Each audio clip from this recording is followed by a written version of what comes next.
السلام علیکم ورحمۃ اللہ وبرکاتہ۔ الحمد للہ رب العالمین والصلاة والسلام علی رسولہ الکریم وعلی آلہ وصحبہ اجمعین، اما بعد۔ ذو الحج کا مہینہ ہمارے مبارک مہینوں میں سے ایک مہینہ ہے، اس میں اللہ تعالیٰ نے حج اور قربانی یہ دو بڑے عمل اس میں جمع فرمائے ہیں۔ پوری دنیا سے حجاج کرام اس مہینے میں حج بھی کرتے ہیں اور پھر منا میں آ کر قربانی کرتے ہیں، اور اللہ تبارک و تعالیٰ نے ان ایام کی قسم اٹھائی ہے، والفجر ولیال عشر والشفع والوتر واللیل اذا یسر هل فی ذلک قسم لذی حجر۔ اور کسی دن کی قسم اللہ نے ایسے نہیں اٹھائی، خاص کر اللہ کو عید کے دن کی قسم اٹھائے یا جمعے کی قسم اٹھائے یا لیلۃ القدر کی قسم اٹھائے، انا انزلناہ فی لیلۃ القدر وما ادراک ما لیلۃ القدر، یہ گفتگو فرمائی، خبر دی۔ لیکن والفجر، مجھے قسم ہے فجر کی، اس سے مراد 10 تاریخ کی صبح جو 9 کا دن گزار کے حج کا دن ہوتا ہے، اور وہ گزار کے جب 10 کی صبح یعنی قربانی کی جو صبح ہے، اللہ نے والفجر اس کی قسم اٹھائی۔ پھر ولیال عشر، یکم سے 10 ذو الحج کی جو راتیں ہیں ان کی قسم اٹھائی۔ والشفع، یہ 10 کے دن کی قسم اٹھائی۔ والوتر، اور یہ اللہ تعالیٰ نے 9 تاریخ کی قسم اٹھائی۔ واللیل اذا یسر، اور یہ 9 اور 10 کی درمیانی رات کی اللہ تعالیٰ نے قسم اٹھائی۔ یہ کسی بھی ٹائم کی، دن کی، مہینے کی، سال کی، اس طرح اللہ تعالیٰ نے خوبصورت انداز میں قسم نہیں اٹھائی جیسی اللہ تبارک و تعالیٰ نے یہ ان 10 دن راتیں، 9 کا دن، 10 کا دن، 10 کی رات، 10 کی صبح، اور اللہ کے نبی کا فرمان ہے کہ ان 10 دنوں میں اللہ تعالیٰ کو جتنی عبادت پسند ہے وہ اور کسی دن میں بھی پسند نہیں، اور اس میں کوئی شک نہیں، ان 10 دنوں میں سب سے بڑی عبادت وہ حج ہے، جس کو اللہ تعالیٰ نصیب فرمائے اور جس کے مقدر میں فرمائے۔ حج ان 10 دنوں کی سب سے بڑی عبادت ہے۔ عرفات کی 1 دن کی حاضری وہ 10 لاکھ دن کی حاضری یا 1 لاکھ دن کی عبادت کے برابر ہوتی ہے، اور عرفات کے دن کی حاضری میں اللہ تعالیٰ کا ارشاد ہوتا ہے، میرے بندو آج جتنے گناہ لے کر آؤ، جتنے بارش کے قطرے، جتنے درختوں کے پتے، جتنے ریت کے ذرے، جتنے گردش ایام میں جب سے ٹائم شروع ہے اس میں بننے والے دن اور رات، اور یہاں کے توبہ کرو، میں سب معاف کروں۔ ہم ابراہیم علیہ السلام کی دعا ہیں، وَإِذْ يَرْفَعُ إِبْرَاهِيمُ الْقَوَاعِدَ مِنَ الْبَيْتِ وَإِسْمَاعِيلُ رَبَّنَا تَقَبَّلْ مِنَّا إِنَّكَ أَنْتَ السَّمِيعُ الْعَلِيمُ رَبَّنَا وَاجْعَلْنَا مُسْلِمَيْنِ لَكَ وَمِنْ ذُرِّيَّتِنَا أُمَّةً مُسْلِمَةً لَكَ وَأَرِنَا مَنَاسِكَنَا وَتُبْ عَلَيْنَا إِنَّكَ أَنْتَ التَّوَّابُ الرَّحِيمُ۔ یا اللہ، جیسے تو نے مجھ سے اور میرے بیٹے اسماعیل سے قربانی لی، ایک امت پیدا کر، امتاً مسلمۃ لک، میری اولاد میں سے ایک امت پیدا کر جو میری طرح قربانی پیش کریں۔ بدر کے میدان میں جب میرے نبی نے صحابہ سے پوچھا، ہم تو 313 اور وہ 1000، ہمارے پاس تو ہتھیار نہیں اور وہ ہتھیار والے، ٹھیک کریے، گھر چلیے یا لڑیے، ٹھیک کریے۔ تو مقداد بن اسود کھڑے ہوئے، یا رسول اللہ، پھر ہم بنی اسرائیل نہیں ہیں کہ ہم کہیں اذهب وانت ربك فقاتلا انا هنا قاعدون، ہم وہ نہیں ہیں کہ جو یوں کہیں گے آپ جائیں اور آپ کا رب جائے اور آپ خود لڑیں، جب ویلے ہو جاؤ تو سانو بلا لو۔ یا رسول اللہ، اذهب انت وربك فقاتلا نحن معاك مقاتلون، یا رسول اللہ آپ قدم بڑھائیں، ہم آپ کے ساتھ ہیں، آپ کا رب، آپ چلیں، ہم آپ کے ساتھ ہیں، آپ کے آگے ہماری لاشیں گریں گی، آپ کے پیچھے ہماری لاشیں گریں گی، آپ کے دائیں ہماری لاشیں گریں گے، آپ کے بائیں ہماری لاشیں گریں گے، وَنُسْلِمُهُ حَتَّى نَصْرَ حَوْلَهُ وَنَذْهَلَ عَنْ أَبْنَائِنَا وَالْحَلَائِلِ، آپ پر ہاتھ اس وقت پہنچیں گے جب ہماری لاشوں سے میدان پر ہو چکا ہوگا۔ امتاً مسلمۃ لک، ایک امت بنا میرے اللہ جو میری طرح تیرے نام پہ اپنے جذبے، اپنے نفع، اپنی عزتیں، اپنی زندگیاں، اپنا گھر بار قربان کرنے والے ایک امت بنا۔ اللہ نے امت بنائی۔ پھر دوسری دعا مانگی، ربنا وابعث فیہم رسولا منہم یتلو علیہم آیاتک ویزکیہم ویعلمہم الکتاب والحکمہ انک انت العزیز الحکیم۔ یا اللہ ایک رسول بھیج جو ان کا تزکیہ کرے، ان کو علم سکھائے، ان کو کتاب سکھائے، ان کو اخلاق سکھائے۔ اس لیے میرے نبی نے کہا میں اپنے باپ ابراہیم کی دعا ہوں۔ میرے بھائیو، وقت آگے نکل گیا ہے، مبارک دن ہے، آج اللہ سے عہد کر، آج اللہ کی بارگاہ میں توبہ کر۔ آج تک زندگی اپنی مرضی کی گزاری، باقی کتنے رہ گئے، چند صبح چند شامیں، وہ اللہ کی مرضی کی نیت کر کے اٹھو۔ بچوں پہ چھری چلانا، میرے رب نے مجھ سے نہیں کہا حرام پہ چھری چلانا ہے، جھوٹ پہ چھری چلانا ہے، نافرمانی پہ چھری چلانا ہے، اور اس کے محبوب کے پیچھے پیچھے چلنا ہے۔ میں ایک عام مثال دیا کرتا ہوں، نقل مار کے لوگ پاس ہو جاتے ہیں، اپنے نبی کی نقل اتار لو، اپنے نبی کی نقل اتار لو، اپنے نبی کی نقل اتار لو، میرے اللہ کو پیار آئے گا، میرے اللہ کو پیار آئے گا۔ اپنے نبی کی نقل اتار لو، اس حال میں پیش نہ ہوں کہ میرا نبی بھی فرمائے کون ہے، کتوں آیا، اوکھا دن۔ اور میرے نبی کی فریاد قرآن میں ہے، یا رب ان قوم اتخذوا هذا القرآن مہجورا۔ کچھ امتی آئیں گے، میرے نبی فرمائیں گے یا اللہ یہ وہ ہیں جنہوں نے میرا قرآن چھوڑ دیا تھا۔ بھائیو، کون ہے جو اولاد ذبح کراتا ہے امت کے لیے؟ کس نے اولاد ذبح کرائی امت کے لیے؟ کس نے پیٹ پہ پتھر باندھے؟ کس کے گھر میں 2 مہینے چولہا نہیں جلا امت؟ کون ساری ساری رات تڑپا امت؟ کس کے آنسو پوچھنے آیا جبریل آسمانوں سے؟ 1.5 لاکھ نبی آیا، 1.25 لاکھ نبی آیا، کہندے ہنجو آ کے پوچھیں جبریل کیوں اللہ دے عرش تو آیا جبریل یا رسول اللہ، آپ کے رب پوچھ رہے ہیں آپ کیوں رو رہے ہیں؟ کہ مجھے امت کا غم رولا رہا۔ ایک دفعہ نہیں کہا حسن حسین کا غم، حالانکہ میرے نبی نے دیکھ لیا تھا ایک ذبح ہو کے نیزے پہ چڑھ رہا ہے، ساری اولاد سمیت ایک زہر میں تڑپ رہا ہے، ان کے لیے ہاتھ نہیں اٹھائے، تمہارے لیے میری امت میری امت میری امت۔ ایک رات سوئے ہوئے، کبھی ایسے ہو جائیں کبھی ایسے ہو جائیں، سوئے نا، پاسے پرتی جامن پاسے پرتی جامن، بار بار بار بار، اور پھر ایک دم ایسا کیا، لکڑی چارپائی پر وہ لکڑی جس کو پہیں کہتے ہیں اس کے اوپر بان ہوتا ہے، یہاں پیٹ رکھا، یہاں نیچے لٹک گئے، حضرت عائشہ اٹھ کے بیٹھ گئے، یا رسول اللہ کیا ہوا کیا ہوا؟ فرمایا عائشہ بھوک بہت لگی، بھوک بہت لگی، میں دکانداروں کا رونا کیا، میرا مزدور خیانت کرتا ہے، میرا مستری خیانت کرتا ہے، میرا ریڑی والا خیانت کرتا ہے، میرا سارا ملک بددیانت ہو چکا ہے، کہاں سے لاؤں نوحے جو جا کے کانوں سے ٹکرائیں اور دل کے دروازوں پر دستک دیں؟ یہ دیکھو جس کے لیے کائنات بنائی، یہ دیکھو جس کو قاب قوسین کا مقام دیا، جن کو مقام محمود دیا، جن کو شفاعت کبریٰ دی، جن کے ذات کی قسم اٹھائی، جن کے چہرے کی قسم اٹھائی، جن کی زلفوں کی قسم اٹھائی، پھٹا لڑکے آ گیا، عائشہ بھوک بڑی لگی، تو وہ زارو قطار رونے لگے، یا رسول اللہ تو آپ اللہ سے مانگتے کیوں نہیں؟ کہ عائشہ اسی بھوک میں ملاقات کروں گا، مانگوں گا نہیں، ایمین۔ دروازہ بند کر دیا امت کے لیے، روٹی کی تو کھاوی، روٹی کی تو کھاوی۔ لعنت ہے اس زندگی پر جو روٹی پہ بک جائے، جو کرسی پہ بک جائے، جو سکوں پہ بک جائے، جو پیسوں پہ بک جائے، جو جھوٹی شان و شوکت پہ بک جائے۔ لعنت ہے اس زندگی پر زمین آسمان کی جو اللہ اس کے رسول کی بغاوت۔ چھوڑ دو ان راہوں سے، واپس آؤ بھائیو، یہ دھوکے کا گھر ہے، یہ مچھر کا پر ہے، یہ مکڑی کا جالا ہے، یہ امتحان ہے، امتحان ہے، امتحان ہے۔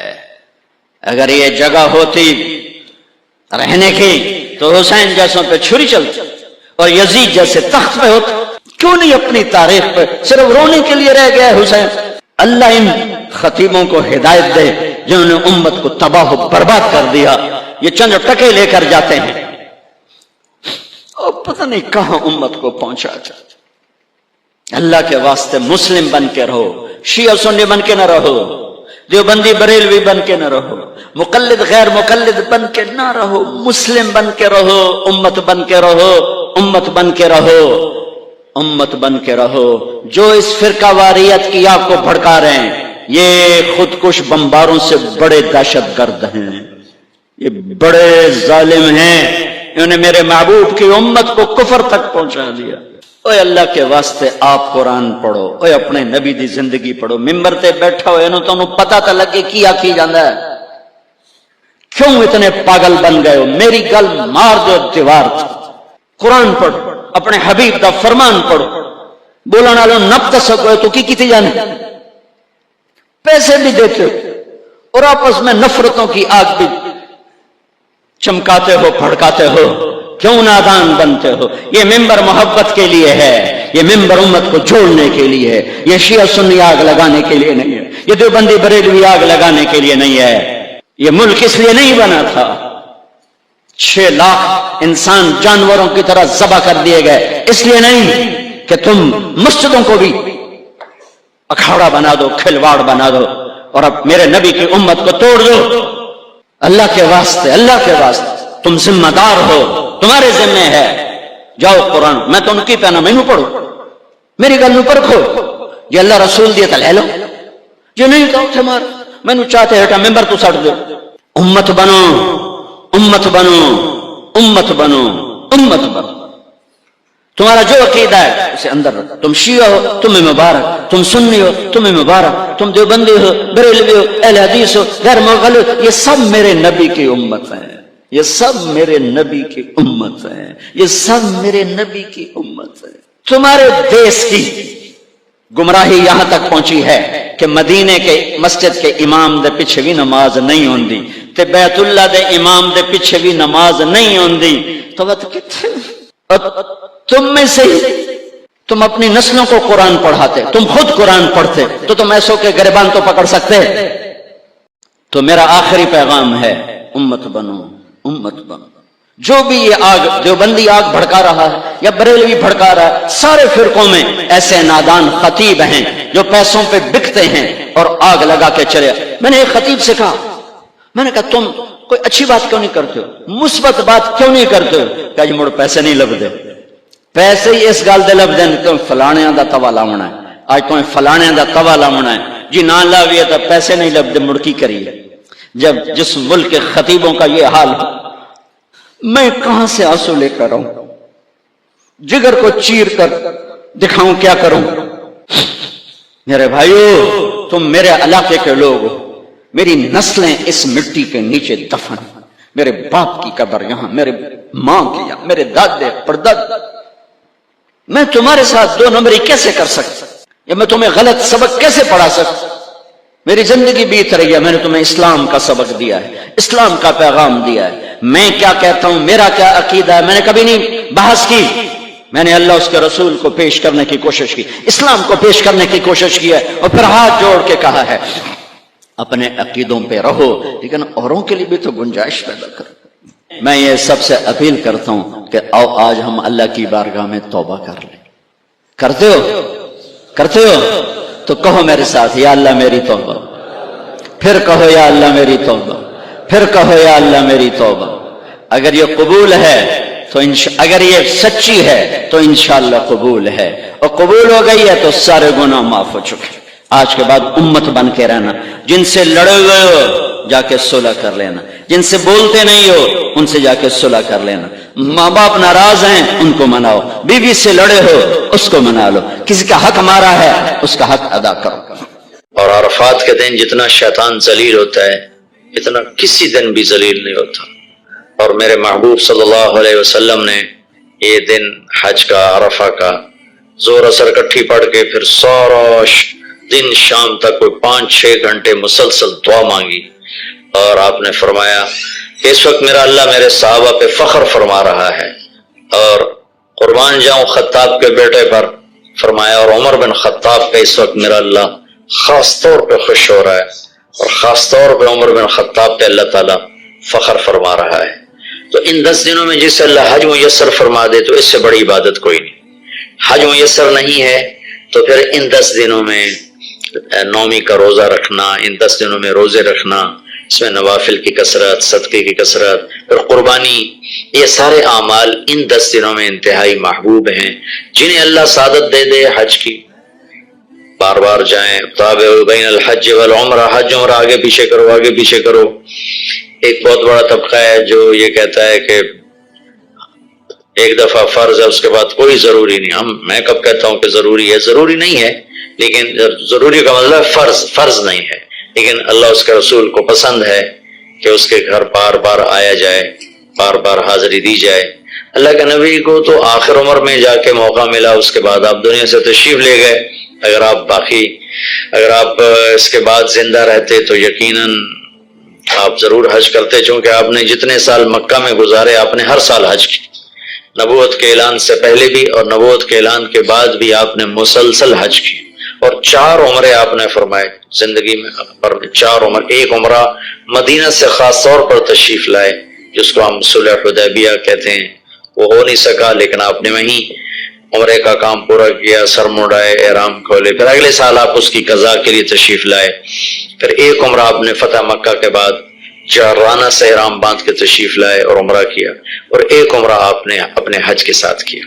صدیقی دور میں پہلا سال جنگوں میں گزر گیا، دوسرے سال صدیق اکبر اپنے پورے ساتھیوں کے ساتھ حج پہ تشریف لائے. فاروقی دور میں عمر بن خطاب رضی اللہ تعالیٰ 10 سال حکومت کی، 10 سال حج کیا، ہر سال حج پہ تشریف لائے. عثمان رضی اللہ تعالیٰ عنہ نے اپنی خلافت کے دور میں جب تک امن رہا ہر سال حج کرتے رہے. جب فساد شروع ہوا تو آپ رکے، اسی میں شہید ہو گئے. علی رضی اللہ تعالیٰ عنہ کو موقع نہیں ملا، جنگوں میں زندگی گزر گئی، اور اسی میں آپ اللہ پاک کی بارگاہ میں پہنچ گئے. تو لیکن باقی 3 ساتھیوں کی خلافت کے دور میں آپ نے بکثرت حج اور عمرے کیے. تو دین کے کسی عمل کو یوں کہہ کر ہلکا نہیں بنانا چاہیے کہ اس کی کیا ضرورت ہے، اتنا پیسہ خرچ کرتے ہیں، اس کی کیا ضرورت ہے، کسی غریب کو دے دیا جائے. یہ اس طرح تخول نہیں کرنا چاہیے کہ اللہ کے گھر کی حاضری کو اتنا ہلکا نہیں سمجھنا چاہیے. میرا اللہ بلائے تو بار بار جانا چاہیے، اور جس کو اللہ توفیق دے عمرے پہ جائے، حج پہ جائے. ہاں غریبوں پر بھی خرچ کرے، اپنے رشتہ داروں پر خرچ کرے، ضرورت مندوں پر خرچ کرے، لیکن اللہ کے فضل سے امید ہے جو اس طرح اللہ کے گھر جانے پر خرچ کرتے ہیں تو اپنے اللہ کے فضل سے غریبوں پر بھی خرچ کرتے ہیں. اس کو آپس میں یوں اس کا مقابلہ نہیں کرنا چاہیے، چیز اللہ کو پسند نہیں ہے. شہنشاہ کے، دنیا کے سب سے بڑے بادشاہ کے دربار میں حاضری کو ہم اتنا ہلکا نہ سمجھیں، بہت بڑی سعادت ہے.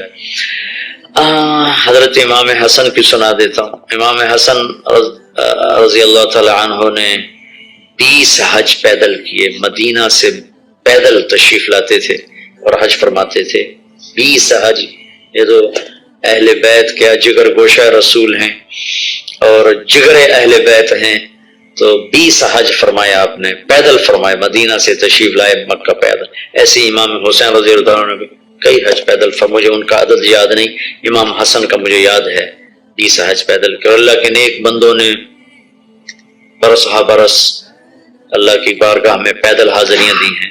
تو ان 10 دنوں میں عبادت کا ذوق بڑھنا چاہیے، نوافل بڑھائے جائیں، ذکر بڑھائے جائے، تلاوت بڑھائی جائے. ہمت ہو تو روزے رکھے جائیں، خاص طور پہ 9 تاریخ کا روزہ پچھلے سال کے سارے گناہ معاف ہو جاتے ہیں ایک دن کا جو روزہ ہے. پھر اس کا دوسرا جو بڑا عمل ہے وہ قربانی ہے. یہ قربانی آدم علیہ السلام سے چلی آ رہی. وَاتْلُ عَلَيْهِمْ نَبَأَ ابْنَيْ آدَمَ بِالْحَقِّ إِذْ قَرَّبَا قُرْبَانًا فَتُقُبِّلَ مِنْ أَحَدِهِمَا وَلَمْ يُتَقَبَّلْ مِنَ الْآخَرِ. اس قربانی کی بنیاد تو آدم علیہ السلام سے پڑی ہے، لیکن ہمیں جو حکم ملا وہ سنت ابیکم ابراہیم، وہ ابراہیم علیہ السلام کی سنت ہے قربانی. یہ بہت خوبصورت قصہ ہے اور بہت عجیب و غریب قصہ ہے کہ اللہ پر سب کچھ لگا دینا. ایک شخص کو اولاد کے لیے دعا مانگتے مانگتے مانگتے کچھ 60 برس گزر گئے، 65 برس گزر گئے. رب ہب لی من الصالحین، یا اللہ مجھے نیک اولاد دے دے، نیک اولاد دے دے. نیک اولاد میری 84 سال کی عمر، اللہ نے 84 سال کی عمر میں بیٹا دیا. بڑھاپے کی اولاد تو دل پکڑ لیتی. اور ابھی چند دن نہیں گزرے تھے کہ اللہ نے کہا جاؤ اسے چھوڑ کے آؤ. یہ کہاں چھوڑ کے آؤں؟ جبریل آئے گا تمہیں راستہ بتائے گا. تو جبریل انسانی شکل میں آئے، وہ براق کی طرح نہیں ہے سفر ہوا کہ ایک دم میں پہنچا دیا، بلکہ جبریل انسانی شکل میں آئے اونٹنی پر سوار ہو کر ابراہیم علیہ السلام دوسری اونٹنی پر، بچہ اور بیگم، اور ان کو فلسطین سے چلایا، اور چلاتے چلاتے چلاتے چلاتے جب مکے کے کالے پہاڑ آ گئے جہاں کچھ بھی نہیں ہے، نہ پانی نہ سایہ، یہاں چھوڑ دو، بیت اللہ ٹیلا تھا اس وقت، یہاں چھوڑ دو۔ تو ابراہیم علیہ السلام جو آگ میں ڈلتے ہوئے نہیں گھبرائے، یہ بات سنے تو گھبرا کر کہنے لگے یہاں کیسے چھوڑ دوں، یہاں تو کچھ بھی نہیں ہے۔ تو جبریل نے کہا جی آپ کے اللہ کی منشا ہے کہ اس بچے کو یہیں چھوڑ دیا جائے، تو نے وہیں چھوڑا اور واپس چل دیا۔ حضرت ہاجرہ حیران پریشان ہو گئی، کہاں چھوڑ کے جا رہے ہو، کیوں چھوڑ کے جا رہے ہو، جواب نہیں دے رہے، 3 میل ان کے ساتھ چلتے نہیں، وہ جواب ہی نہیں دے رہے۔ 3 میل کے بعد ان کو یاد آئی یہ تو اللہ کے نبی ہیں۔ اللہ امرک، ابراہیم کا یہ اللہ کا حکم ہے، کہاں اللہ کا حکم ہے، اذن لن یضیعنا اللہ، جاؤ پھر اللہ مجھے ضائع نہیں کرے گا۔ اس طرح بنیاد رکھی، بچے کو ایسے جنگل میں چھوڑا، جب وہ بڑے ہو گئے تب حکم آیا جاؤ ذبح کرو۔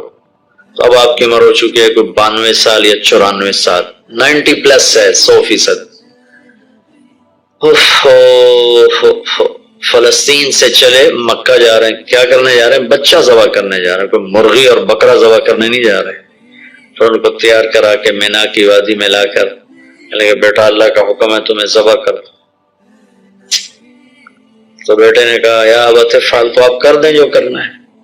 ابراہیم علیہ السلام کہنے لگے تو یہ خبر بھی ہے میں کیا کہہ رہا ہوں، کہ جی مجھے پتا ہے، آپ کہہ رہے ہیں مجھے ذبح ہونا ہے تو آپ کے بدلے میں مجھے اللہ ملے گا، وہ آپ سے بہتر ہے، اور دنیا کے بدلے میں جنت ملے گی، وہ دنیا سے بہتر ہے۔ پھر معصوم بچے نے کہا ابا میرے ہاتھ باندھنا، مجھے الٹا لٹانا، اور پھر فرمایا کہ مجھے اپنا کرتا اتارا اور کہا کہ یہ میری اماں کو دے دینا، میری نشانی رہے گا، اور آپ اپنے کرتے میں مجھے کفن دے کے ادھر دفن کر دینا۔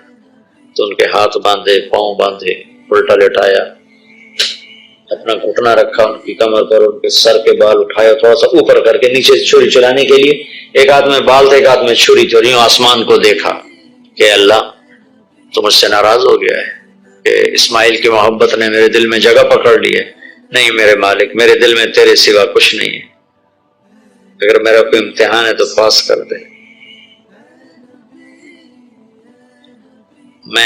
میرے دل میں تیرے سوا کچھ نہیں، اور اگر تم مجھ سے ناراض ہے تو اپنی ناراضگی دور کر دو، چھری چلا دو۔ تو میرے مالک نے اسماعیل کو نکال کر چھترے کو ڈال دیا، چھترا، اور آنکھ کھلی تو آنکھوں پر پٹی تھی، کھولی تو آگے چھترا ذبح تھا۔ نبی پاک صلی اللہ تعالی علیہ وسلم قربانی کے موقع پر 2 چھترے، بکرا نہیں، بھیڑ نہیں، گائے نہیں، بھینس نہیں، 2 چھترے ذبح فرماتے تھے قربانی کے، ایک اپنی طرف سے ایک امت کی طرف سے۔ حج کے موقع پر آپ نے 63 اونٹ ذبح کی، 63 اونٹ، جو ایک اونٹ میں 7 آدمی ہوتے ہیں، ایک اونٹ میں 7 آدمی ہوتے ہیں، تو 441 قربانیاں آپ نے کی اپنی طرف سے، اور مالداروں کو پیغام دیا کہ قربانی خوب کرو۔ لیکن ہمارے ملک میں ایک عجب چیز چل گئی ہے، بیل لے لیا، 20 لاکھ کا بیل لے لیا، یہ صرف فخر ہے، ریا ہے اور بناوٹ ہے، دکھاوا ہے۔ آپ 20 لاکھ کے بکرے خریدیں تاکہ غریبوں کو گوشت پہنچے، 20 لاکھ کا ایک بیل لے کے آپ نے کون سا سمجھداری کا، عقل مندی کا کام کیا ہے؟ وہ کراچی مجھے لے گئے منڈی میں تو 5-5 لاکھ کے بکرے کھڑے ہوئے، تو میں تو حیران پریشان ہو گئے، بکرے کی قیمت 5 لاکھ۔ تو وہ جو مالدار لوگ ہیں ان میں ایک مقابلہ بن گیا ہے اور ایک فخر بن گیا، جی میں 20 لاکھ دا ذبح کیتا، میں 10 لاکھ دا ذبح کیتا، ہم نے تو بھائی 50 لاکھ کا ذبح کر دیا۔ میں آپ سب بھائیوں کی منت کرتا ہوں، اللہ نے آپ کو رزق دیا ہے تو آپ بیوقوف نہ بنیں، آپ اس کو صحیح خرچ کریں۔ آپ 20 لاکھ کے جانور خریدیں، 20 لاکھ کے آپ بکرے لے لیں، 20 لاکھ کے آپ عام درجے کی گائے لے لیں، آپ بھیڑے لے لیں، آپ اونٹ لے لیں، بیل لے لیں، 20 لاکھ کے بیل لے لیں، تو کتنی بڑی قربانی ہوگی اور کتنے غریبوں تک وہ کھانا جائے گا۔ 20 لاکھ کا ایک بیل لے کر آپ نے کیا کمایا؟ کون سی نیکی کمائی آپ؟ تو میں آپ اگر کوئی میری بات پہنچ جاتی ہے کسی ایسے میرے بھائی تک جو ایسا شوقین ہے، یقیناً اس نے اللہ کے لیے بہت بڑا قدم اٹھایا کہ 20 لاکھ خرچ کر دیے ہیں، لیکن تھوڑی سی نادانی سے کام لیا ہے، بلکہ بہت بڑی نادانی سے کام لیا ہے کہ 20 لاکھ صرف 4-5 من 10 من گوشت پہ لگا دیے، جبکہ اس میں سے 1000 من گوشت نکل سکتا تھا اگر وہ 20 لاکھ کے بکرے لے لیتے، 20 لاکھ کی بھیڑیں لے لیتے، چھترے لے لیتے، دمبے لے لیتے، 20 لاکھ کے گائے عام خرید لیتے اور بچڑے لے لیتے، تو کتنے غریبوں تک یہ گوشت چلا جاتا۔ تو یہ میرے ملک میں یا خاص طور پر شہروں میں، کراچی میں تو پاگل ہوئے پڑے ہیں لوگ، جو کراچی منڈی انہوں نے دکھائی تو میں حیران پریشان ہو گیا کہ یہ کیا حماقت ہے، نادانی ہے۔ اور پھر ان بیلوں کو وہ پستے کھلا رہا ہے، بادام کھلا رہا ہے، مکھن کھلا رہا ہے، دودھ پلا رہا ہے، وہ بیچارہ بیل بھی تھک موٹا ہو، بیچارہ تھک کے کھڑا ہوتا ہے، میں نے جلدی فارغ کرو، ذبح کرو، اس کی جان پسی ہوتی ہے۔ تو میں مالدار بھائیوں سے